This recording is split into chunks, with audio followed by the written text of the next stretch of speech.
Uma investigação tenta descobrir como um estrangeiro conseguiu levar ilegalmente para fora do Brasil pelo menos 5 crianças.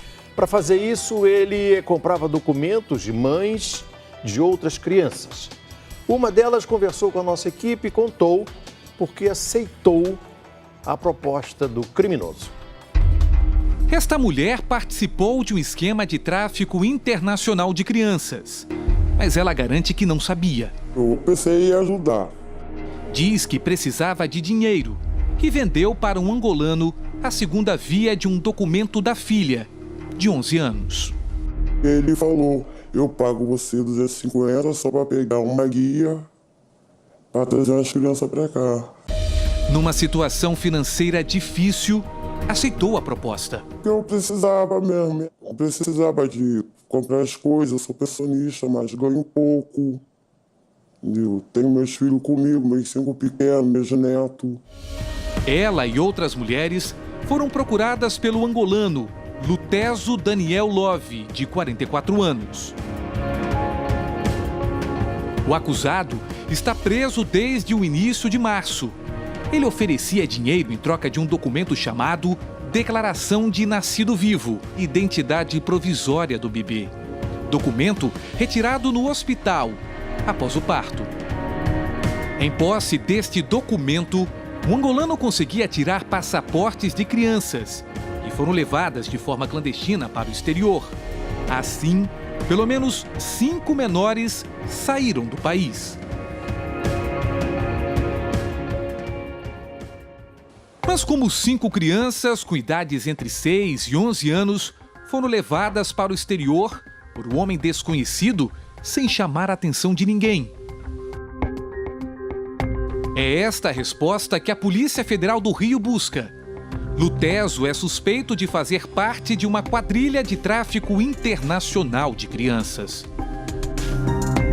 Nesta foto, ele aparece no aeroporto ao lado de uma menina. Lutezo veio para o Brasil em 1994 como refugiado. Morava na comunidade 5 Bocas, em Brás de Pina, bairro da zona norte do Rio.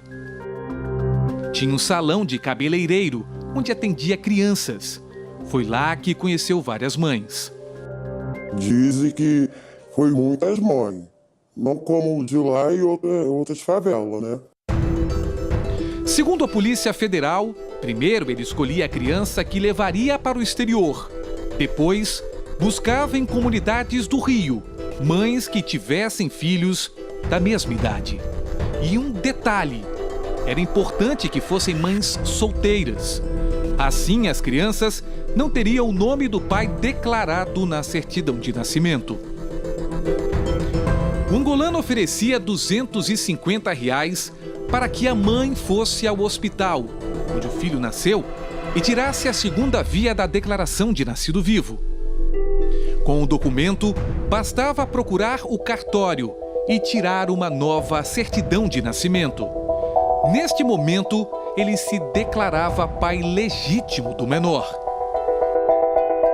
Com o novo documento em mãos, Lutezo tirava passaporte para as crianças que seriam enviadas ao exterior. As 5 crianças deixaram o Brasil aqui pelo Aeroporto Internacional do Rio. Como a investigação segue em sigilo, não se sabe para que país esses menores viajaram. A identidade dessas crianças também é um mistério, assim como o que foi feito com elas, que passaram por este portão de embarque. As mães que venderam os documentos para Lutezo já foram ouvidas pela polícia.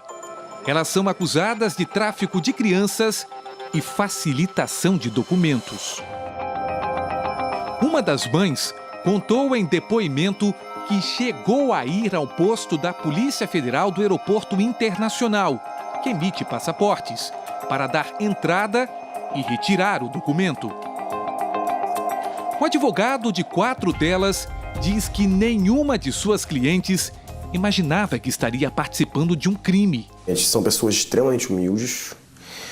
Uma, inclusive, teve até a casa pegou fogo e precisava desesperadamente do dinheiro. Outra mãe que foi ouvida pela polícia contou que Lutezo perguntou a idade de seus filhos e, tendo em seguida dito que a declarante devia pedir a segunda via da declaração de nascimento vivo, principalmente dos filhos mais novos.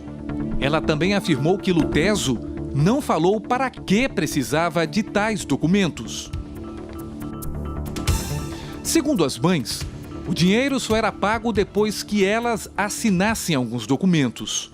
Eu tive ciência de uma das minhas clientes que ele pediu que ela fosse a um cartório e assinasse uma série de documentos. Ela não sabia nem ler nem escrever, assinou, mas não sabia o que estava assinando. Eu assino de qualquer jeito, entendeu? Mas eu não sei ler, não sei escrever. A prisão de duas mães não foi decretada porque ambas assinaram sem saber ler. Outras duas mulheres, que quase caíram no golpe, também prestaram depoimento. Para algumas delas, o angolano disse que, com um documento, traria crianças de outros países para terem uma melhor condição de vida no Brasil. A Polícia Federal já sabe que as 5 crianças traficadas para o exterior não deixaram o país juntas. E o fato do angolano aparecer como pai de menores, de idades diferentes e filhos de mães também diferentes, não passou despercebido pela imigração brasileira. Isso pode ter chamado a atenção da polícia de que ele estaria vinculado a um esquema de tráfico internacional de crianças. Para o presidente da Comissão de Direitos de Família da OAB do Rio, Bernardo Garcia, funcionários dos hospitais também podem estar envolvidos no esquema do angolano. Esse golpe, ele vem antes desse documento da criança. Deve vir com algum tipo de conluio com o hospital que emite um hospital ou uma fraude que existe no hospital que emite a declaração de nascimento vivo. Para uma criança deixar o país, a Polícia Federal exige que ela esteja acompanhada dos pais ou de um deles. Se a criança for viajar apenas com um dos pais, é preciso que o outro autorize. A autorização específica para esse caso deve ser feita em cartório, com firma reconhecida. Se a criança for viajar com outras pessoas, também é necessário a autorização de ambos os pais. Mas esses cuidados são insuficientes. É o que afirma este perito em falsidade documental. Para ele, os hospitais, os cartórios e a Polícia Federal deveriam cruzar informações antes de emitir certidões e passaportes. No banco de dados da Polícia Federal não existe esse filtro. Fulano de tal já tirou passaporte para a criança tal e a mãe era tal. Eles não cruzam esses dados. Então, na realidade, esse mesmo angolano, ele já tirou 5 passaportes com 5 filhos diferentes, cada um com uma mãe. E a Polícia Federal não tem esse filtro. Isso 5 que se sabe até agora. De repente tem 10, 15, ele como pai e com 15 mães diferentes, por exemplo. Um crime quase perfeito? É um crime quase perfeito devido às falhas no sistema brasileiro.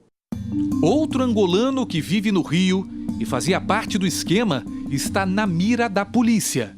Essa faixa etária de 6 a 11 anos, a gente descarta a adoção porque são crianças grandes. Ninguém em nenhum país do mundo irá adotar uma criança de 6 a 11 anos sem sequer ter visto essa criança. Então, a adoção a gente descarta. O mais provável é que essas crianças estão sendo usadas ou para tráfico de órgãos ou para abastecer redes de pedofilia no exterior. A Polícia Federal investiga ainda se o destino dos menores foi o leste europeu. Eu penso assim, que é tráfico de criança, né? Eu não sabia. Eu fico imaginando onde estão essas meninas. Se eu soubesse que era para isso, eu não fazia.